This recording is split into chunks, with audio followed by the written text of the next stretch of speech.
Bonjour à tous. J'avoue que c'est un réel plaisir donc d'être là ce matin pour avoir ces moments d'échange avec vous, partager la chaleur humaine donc de nos frères, sœurs, papa et maman donc de la région du plateau central. Mais je souhaiterais qu'on puisse rendre un hommage vibrant à ceux-là qui se battent au front, qui nous permettent, nous, de nous retrouver ici, d'échanger et de voir les perspectives pour notre patrie. Et je voudrais qu'on observe une minute de silence pour la mémoire de ceux qui ont laissé leur vie dans cette bataille.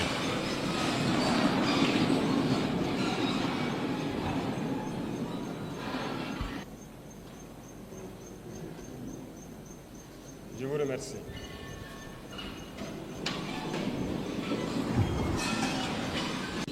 Ça fait bientôt 10 ans que nous sommes dans cette situation de guerre et je pense que vous suivez l'évolution au fur et à mesure.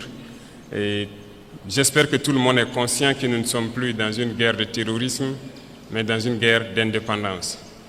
Et il faut que chacun comprenne que c'est une logique pour les impérialistes de nous imposer cette guerre. Normalement, chaque leader, chaque dirigeant devrait se battre pour son pays. C'est une logique. Ils se battent pour leurs intérêts et nous devons nous battre aussi pour nos intérêts. Si nous arrivons à nous développer, à prospérer, ce qui veut dire que là-bas, ils ne pourront pas se développer. Ils vont devoir régresser. Si nous arrivons à transformer demain nos matières premières, ça veut dire que là-bas, des usines vont fermer. Est-ce que vous comprenez la logique ? Donc c'est normal qu'ils se battent pour mélanger notre société, pour nous maintenir dans cette guerre constante et qu'on ne puisse jamais réfléchir un jour se développer. Et là, ils continueront à se développer eux et nous serons toujours là à exporter vers eux nos matières premières et notre jeunesse en train de souffrir dans la misère, chercher à traverser l'océan pour aller mendier là-bas. Donc, ils sont dans leur logique de protéger leurs intérêts, de la mauvaise façon certes, mais nous, notre devoir c'est de nous battre pour nous affranchir et nous sortir de cette situation. Voilà pourquoi donc, je profiterai donc de ce mois béni où chrétiens et musulmans se retrouvent donc en mois de carême, souhaiter un bon mois de carême à tous et que Dieu exauce les prières des uns et des autres. Aussi que chacun puisse à son niveau vraiment profiter de ce mois pour changer de paradigme vis-à-vis de ses voisins, de tout ce qui nous entoure. Et je souhaite que les leaders religieux, ici au Burkina Faso, profitent de ce mois aussi pour prêcher, voilà, je dirais la bonne parole, pour prêcher vis-à-vis de ceux-là, ces égarés qui tiennent les armes dans la brousse et qui tuent, parce que certains tuent et ils pensent qu'ils tuent au nom de la religion. Il faut que les leaders religieux puissent donc ensemble faire beaucoup de déclarations, beaucoup de prêches pour les faire comprendre que ce n'est pas de la religion. Pourquoi je le dis? Parce que je pense que beaucoup d'entre vous ont des frères ou des sœurs qui sont FDS, qui sont dans la brousse. Il est quasiment impossible aujourd'hui de prendre une base terroriste et ne pas trouver des livres coraniques ou autre chose. Ça veut dire que, donc je pense que par la parole, vous pouvez les atteindre. Il faut faire beaucoup de déclarations, beaucoup de prêches pour les faire comprendre que ça, ce n'est pas de l'islam. C'est tout sauf de l'islam. On n'a jamais dit de tuer. Et nous irons plus loin même. Nous allons demander bientôt donc aux leaders de l'islam, donc du monde entier aussi, de nous joindre dans ce combat-là, avoir des déclarations claires, franches, pour inviter tous ceux qui sont là à tuer au nom de l'islam, que ce n'est pas de l'islam. Normalement, c'est une religion de paix, de solidarité, voilà, d'entraide. Il n'y a pas de raison que quelqu'un tue au nom de l'islam et qu'on ne puisse pas le dire qu'il est sur le mauvais chemin. Plusieurs opérations sont en cours. Nous sommes en phase de consolidation et nous poursuivons nos manœuvres jusqu'à nos frontières. Dans quelques jours, vous serez bien sûr au courant de tout ce qui a pu être récupéré et nous allons nous implanter dans ces zones pour toujours. Nous n'allons pas reculer, nous allons récupérer la totalité de notre territoire. Et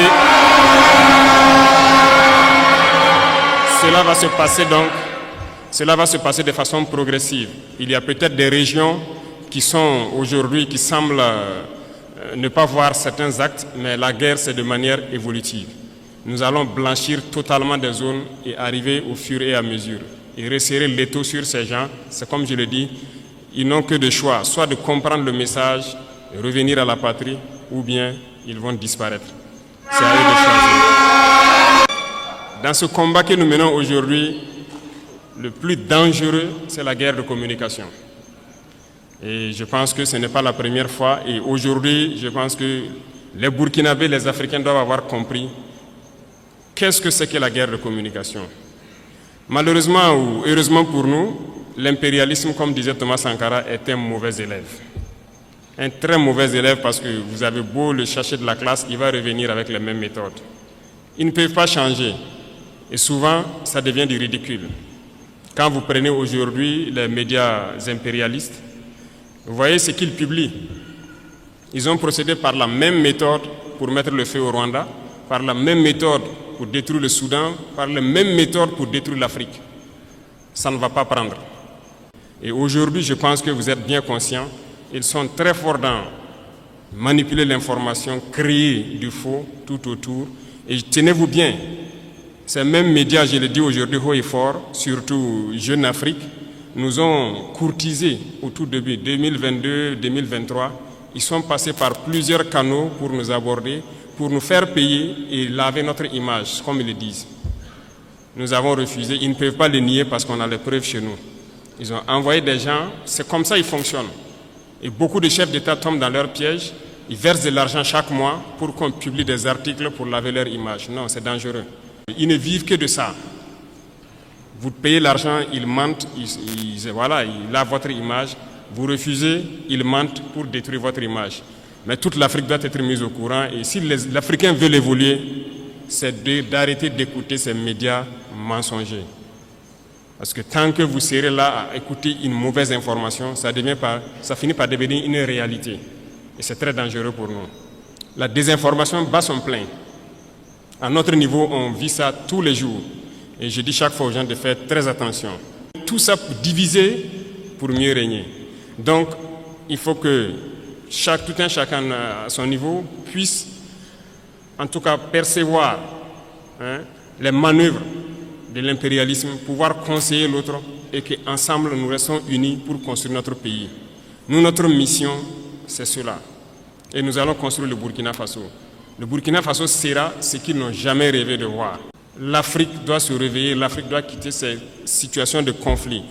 On nous a assez manipulés, on nous a assez mis en conflit les uns contre les autres pour nous piller. Aujourd'hui, au Burkina Faso, ils ont une certitude. Le terrorisme, c'est presque fini. Qu'est-ce qu'il faut faire? Soit créer une rébellion ou créer une guerre civile. C'est ça. Et ils sont dans la manœuvre pour ça. On les attend. Et il faut que chacun, à son niveau, fasse attention. Parce que si les gens se laissent manipuler, on va les aligner, on va les allumer comme les autres aussi. La manipulation ne doit pas passer. On a un objectif à atteindre, on va atteindre l'objectif. C'est la mission qui nous est assignée actuellement. Et je vais inviter donc tout un chacun à prendre ça en considération parce que l'impérialisme a plusieurs visages. On parle des impérialismes qui sont hors du continent, mais il y a des impérialistes au Burkina Faso ici. Quand il s'agit de dire certaines choses crûment, il faut le dire.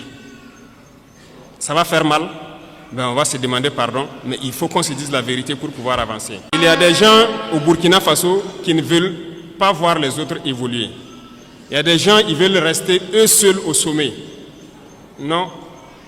Nous avons décidé de rendre l'État un peu plus fort et de partager les richesses. Parce que l'intoxication a commencé déjà quand on a commencé à mettre en place l'initiative Faso Mebo. Beaucoup d'entrepreneurs ont commencé à intoxiquer la jeunesse et tout ça. Non. Non, on a donné des marchés. On a donné des marchés de route, non? On est à quel niveau? Les taux d'exécution, pour la plupart, ce n'est pas bon. Le ministre a fait dernièrement une sortie, une tournée. Vous avez tous suivi à la télé. Ça ne va pas trop. C'est lent. On demande aux gens de s'unir. Nous-mêmes, on a essayé de mettre des gens en groupement.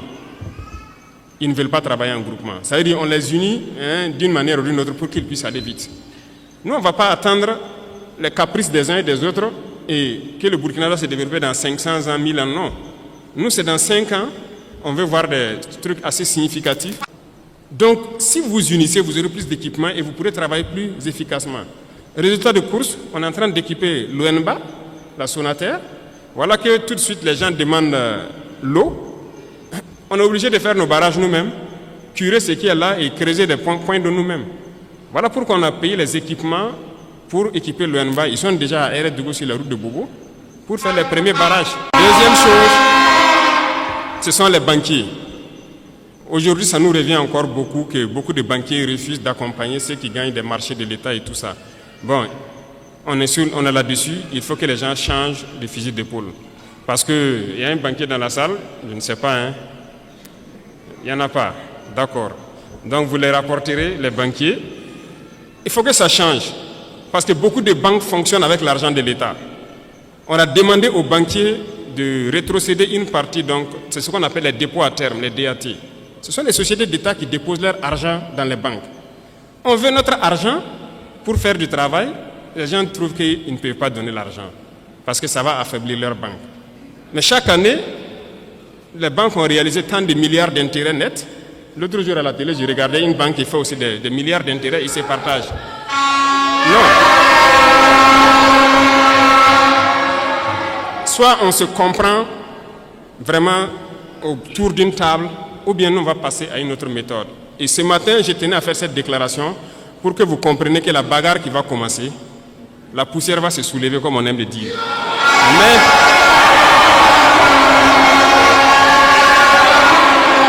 il faut que vous-même vous fassiez attention, parce que ce sont les mêmes qui vont passer derrière pour intoxiquer, pour créer des mensonges et amener les gens à se détourner de l'essentiel. Il y en a déjà qui essaient, on voit beaucoup de gens qui font des vidéos pour laver les images de certains et tout ça. Faites attention. Et il y a beaucoup de petites entreprises qui ferment parce qu'ils n'arrivent pas à payer les salaires des employés et tout ça. Ils ont des factures déposées au trésor, on n'arrive pas à payer. Mais c'est ça, on dit de donner une partie de notre argent en banque. On va payer ces entreprises pour qu'ils puissent fonctionner. Et les gens sont en train de réfléchir avec l'argent. Vous pensez qu'on peut laisser ça comme ça? La dette intérieure là, on va payer ça. Cette fin du mois là, l'argent là va rentrer. On a demandé juste un pourcentage. C'est même pas tout l'argent qu'on veut retirer. C'est un pourcentage qu'on a demandé pour le faire. Et ça réfléchit beaucoup. Certaines banques ont répondu, félicitations à eux, mais la plupart des banques n'ont pas transféré l'argent jusqu'à aujourd'hui. C'est un message que je tenais à les lancer. On a donné fin mars, c'est fin mars. Si fin mars, les 25% ne sont pas là, on va passer à autre chose. Vous êtes prévenus et que la manipulation ne doit pas continuer. Parce que ce sont généralement ceux qui sont victimes de ça, ce sont les couches les plus pauvres en fait, du pays. Il est employé dans une petite entreprise, il a peut-être son 50 000, son 100 000 par mois. Son patron a déposé des factures au trésor, il n'arrive pas à avoir l'argent.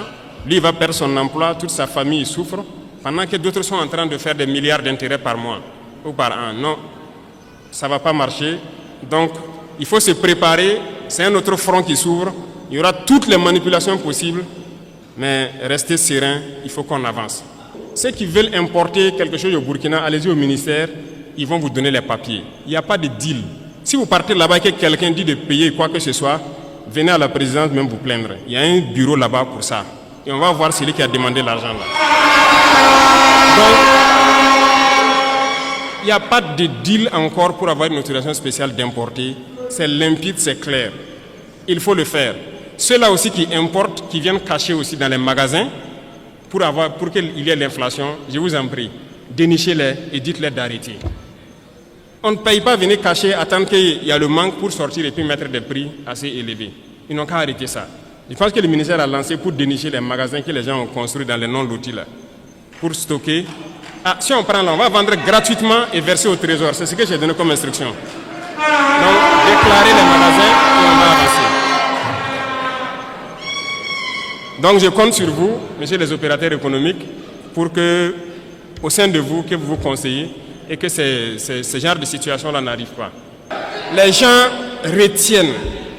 Ils attendent qu'il y ait le besoin et maintenant ils sortent, ils mettent un prix pour avoir... Ça, c'est même pas bon. C'est pas bon. Je ne pense pas que c'est une fortune que Dieu va bénir. Il faut qu'on fabrique beaucoup de choses sur place.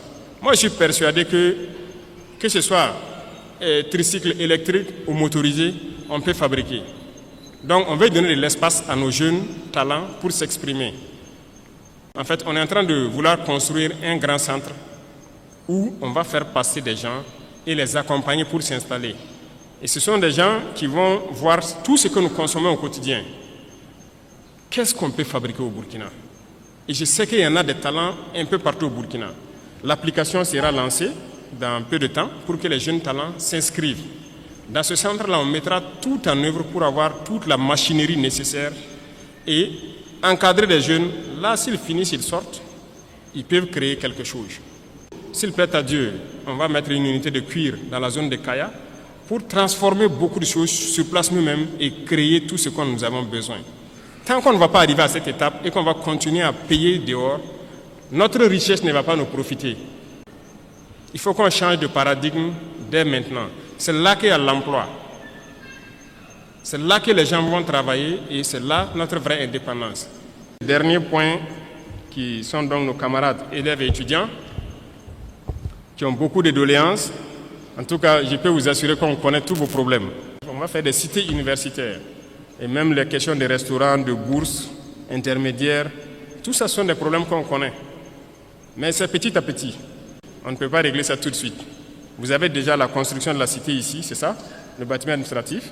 On espère que l'année prochaine ou plus tard, on va lancer les cités universitaires, agrandir les capacités des restaurants universitaires, augmenter le nombre de plats et pour finir la question des bourses. Parce que nous travaillons à maîtriser actuellement les dépenses militaires pour pouvoir injecter dans notre éducation. Parce que l'éducation, c'est la clé. Donc, on ne vous a pas oublié tous ces problèmes cités. Je parlais donc même des laboratoires au ministre. Je dis de trouver un standard, un certain nombre d'équipements minimum et on va construire des laboratoires dignes de ce nom dans nos universités. Parce que des gens vont venir faire une filière scientifique, aller sortir, même microscope, il n'a pas pu regarder une cellule végétale au microscope. Ce n'est pas possible. Oui, nous tous on a fait les séries scientifiques. Pour avoir accès au petit laboratoire, vous rentrez s'il n'y a que 7 ou 8 microscopes. Peut-être même tout ne fonctionne pas. Tout le monde ne peut pas avoir accès. C'est la réalité, c'est toujours ça. Donc, il est là-dessus. On veut créer des laboratoires types dans beaucoup de nos universités. Vous ne pouvez pas venir et ne pas pouvoir avoir accès à un certain minimum d'équipements scientifiques de laboratoire pour faire vos tests et vous familiariser. C'est dans ça qu'on peut créer. Si on n'a pas développé ce volet laboratoire, on a des théoriciens qu'on crée. J'étais surpris même d'apprendre que même au niveau de nos chercheurs, il n'y a pas de microscope électronique à balayage au Burkina. Depuis que le Burkina existe, il n'y a pas ça. Et j'ai demandé au ministre, j'ai dit, mais comment vous faites donc la recherche? On est obligé d'aller à l'extérieur, louer des laboratoires, payer de l'argent pour faire. Pendant que le microscope électronique à balayage, je ne pense pas que ça coûte le milliard. Comment on ne peut pas le faire? Actuellement, on est en train de payer ça pour installer au Burkina, pour qu'on puisse faire tout sur place ici. Donc, j'espère que d'ici là, tout ça sera opérationnel et que ça puisse profiter donc, aux étudiants même, aux chercheurs, aux scientifiques, pour pouvoir avancer dans leurs recherches. Les salles informatiques et tout ce qui s'ensuit. Donc, on va voir tout ce qui est possible. Le ministère même avait déjà lancé pour acquérir un certain nombre d'ordinateurs pour que les étudiants puissent avoir les salles de façon bien équipée. Et c'est fait avec le Burkinabé, c'est ça? Il y a une unité burkinabé qui fabrique des ordinateurs. Donc, on a fait une convention la dernière fois pour pouvoir payer beaucoup d'équipements avec lui et équiper nos centres universitaires. Et vous aurez donc accès normalement à ces salles-là pour que vous puissiez faire vos recherches. Et l'Internet, je pense que ça, c'est en train de s'améliorer dans beaucoup d'universités. L'Internet est là maintenant pour les recherches. On peut aller vite et très bien dans la guerre et dans le développement. Nous avons foi, nous ne perdons jamais espoir, nous sommes vraiment très confiants. Et tant qu'on vous voit motivé, mobilisé, c'est notre carburant comme ça. On ne se fatigue jamais, on va continuer d'avancer dans ce sens-là. Et je disais donc à tous les ministres, j'ai dit de serrer la ceinture. Depuis qu'on est là, il n'y a pas de vacances gouvernementales. Ça travaille 24 sur 24. L'ALT aussi, c'est ça. Il n'y a pas de vacances pour que des députés aillent se coucher au village. Il faut travailler 24 sur 24, 12 mois sur 12. Donc on est dans ce rythme. Tant que les soldats au front n'ont pas de repos, il n'y a pas de raison que derrière on ait du repos.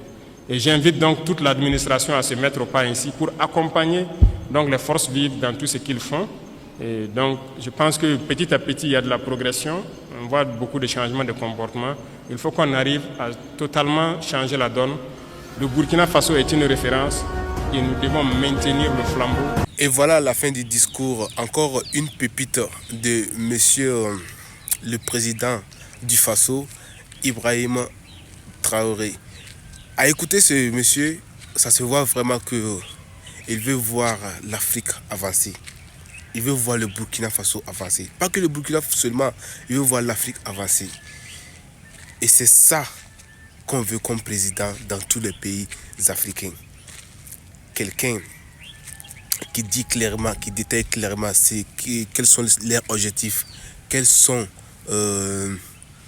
les choses sur lesquelles ils sont en train de bosser, leurs plans, qui détaillent en direct devant la population. C'est ça qu'on appelle un président. Pas d'autres présidents qui cachent les plans parce qu'ils savent que quand les plans seront dits, l'air gombo et tout. Je ne sais pas si vous me comprenez. Donc, du coup, ce président, il m'inspire énormément. Qu'est-ce que vous en pensez de ce discours magnifique? Est-ce que vous pensez que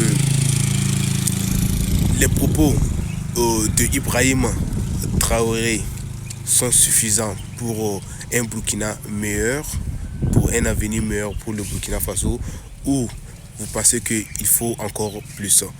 Dites-moi votre avis dans les commentaires et je serai ravi de voir vos avis et vos avis dans les commentaires. Et n'oubliez pas de donner un like comme toujours pour permettre à YouTube de pousser plus la vidéo et surtout n'oubliez pas de vous abonner. Aujourd'hui je suis dehors ce matin, il fait très beau, regardez, il fait très beau, je prends de l'air et moi je vous dis à très bientôt pour une nouvelle vidéo et surtout n'oubliez pas de vous abonner. C'était Anas Essouma avec vous, allez, ciao.